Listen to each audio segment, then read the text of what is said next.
Ikaw naman pala ang may-ari daw ng sasakyan. Hindi po ako bumili niyan. Binili yan ni Dong. Binili yan ni Dong. Casper! Casper! Casper! Casper! Fuck you. Naintindihan mo na, di ba?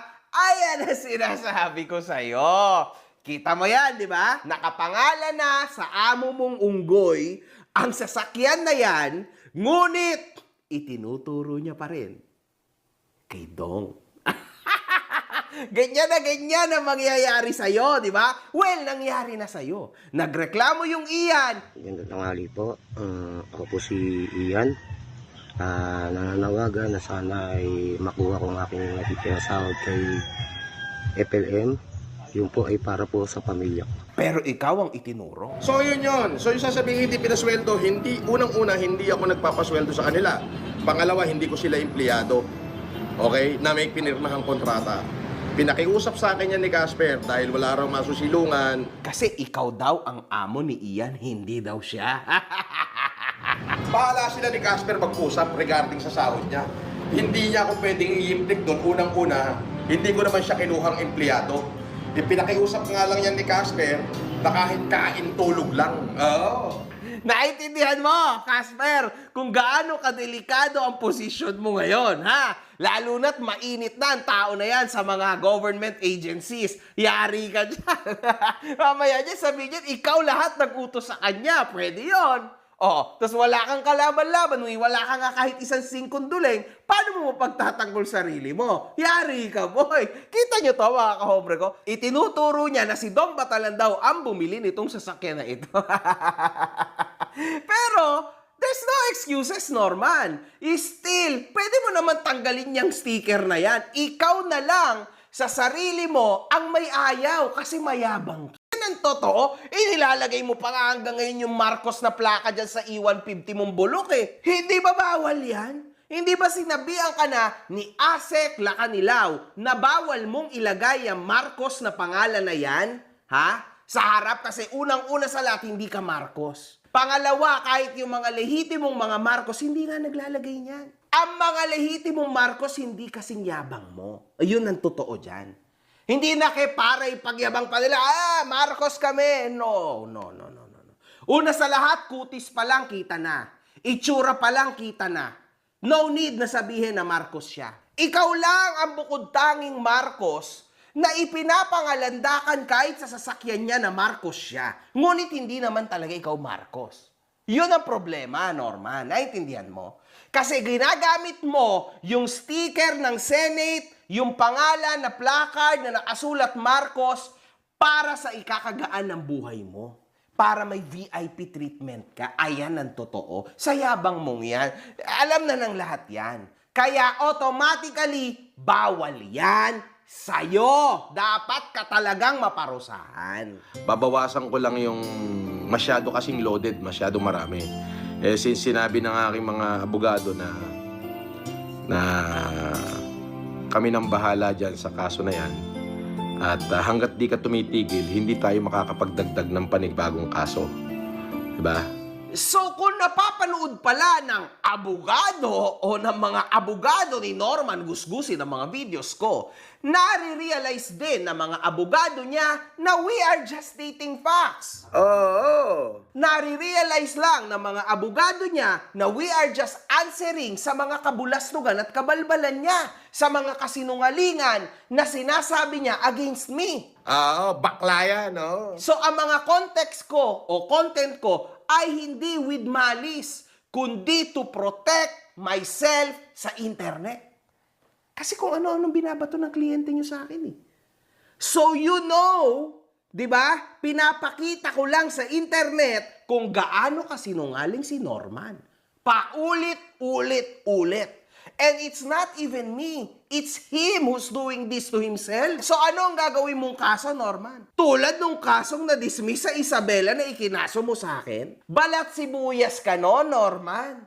Parehas tayong influencer. At di hamak naman na sa aking bunganga, puro satire lang ang lumalabas na hindi masyadong maganda against sa'yo. Comedy lang. Diba? Pero sa'yo, with malice talaga. Hanap buhay niya yan eh. Ang dami mong inimbento against me. Di ba? So, sino ang nasa tama o nasa mali? Alam naman na ho natin yung karakter ni Makagago. Puta, binura nga niya si Lord. Winalangya si Maxine. Naglabas ng titi sa internet. So, wala kang makikitang mabuti dyan. At sabi ko pinagsisihan ko kung bakit ko pinatulan yung Ugugin vlogger na yan. Ito na ho yung huling vlog na babanggitin ko pa yung pangalan ng Ugugin vlogger na yan. Akala ko ba hindi mo na ako babanggitin? Bakit bukang bibig mo pa rin ako? Pasensya na. Yung pagkain namin, pagkain ng panghampas lupa. Nagpaparinig ka pa rin eh. Kanino ba naggaling yung hampas lupa? Norman pangit hampas lupa si Norman. Okay na. Norman naman. Sabi niya, Makagago, thanks for the invite for whatever compelling reason. You have decreed that FLM's attendance is mandatory. Ha? Ginawa ka niya, judge yung sarili niya, di ba? Ganun kabobo.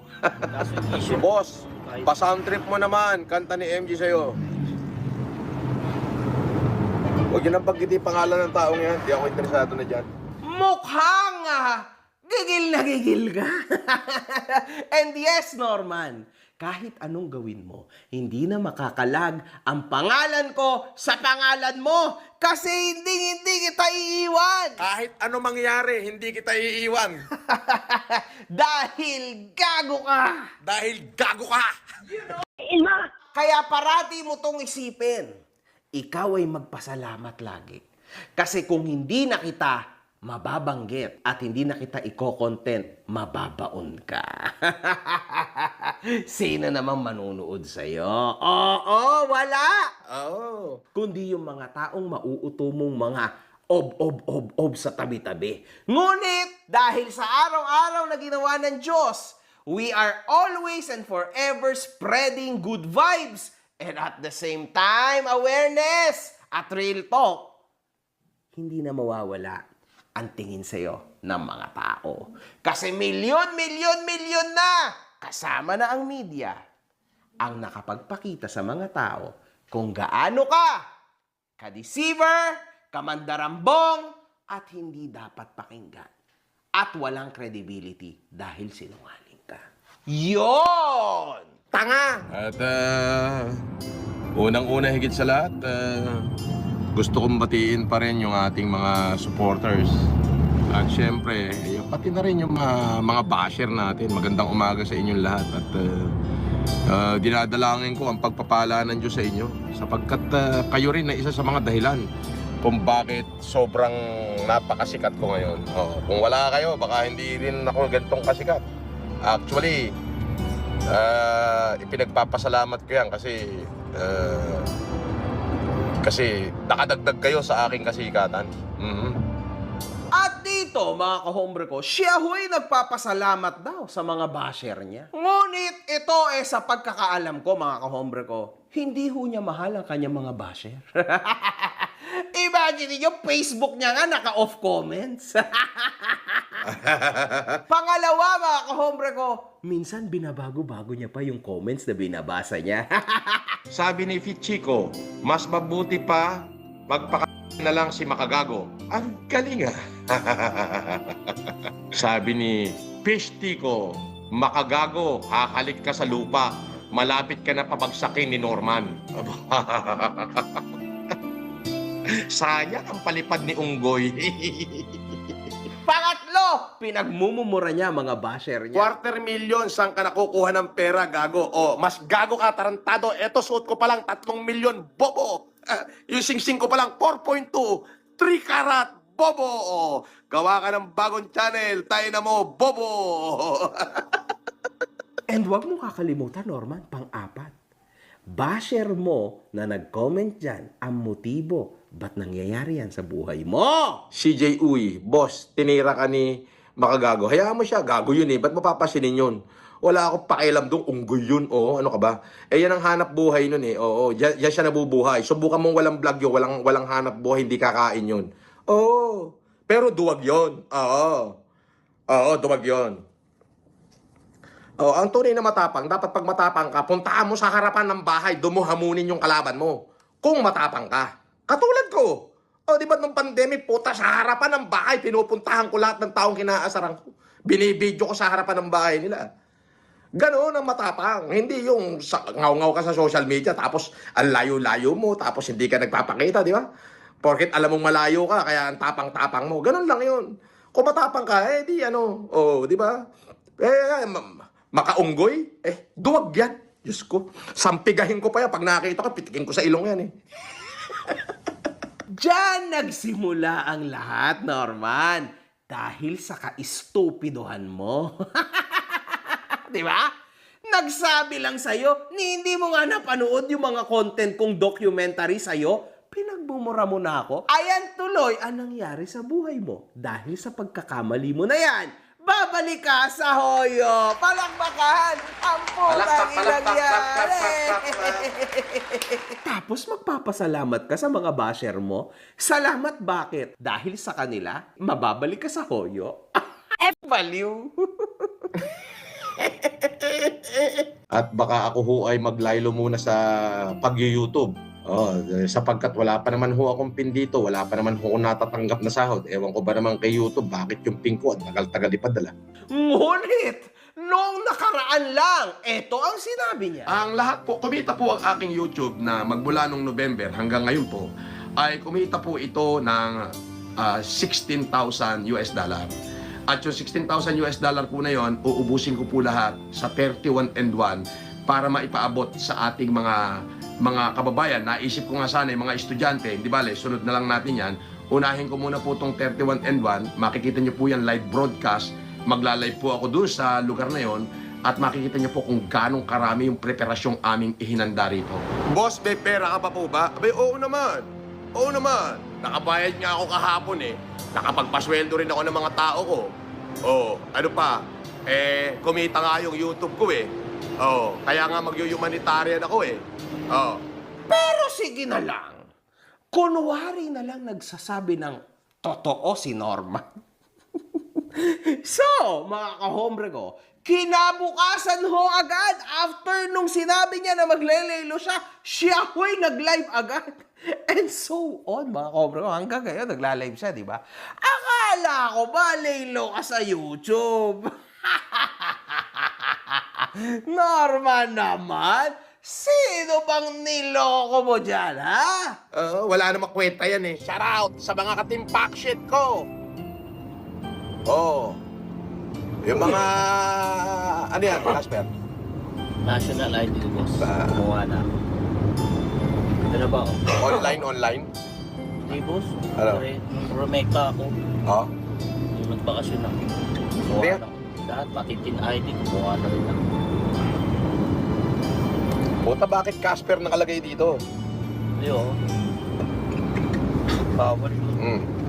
Oo. Makikita natin dito, mga kahombre ko, na mukhang tumalab ang aking huling content kay Gusgusin. Kasi ito ang sinabi ko. Sinisiraan ka niya, Norman. Kung ako sa'yo, putrages, magdo-double, triple check ako.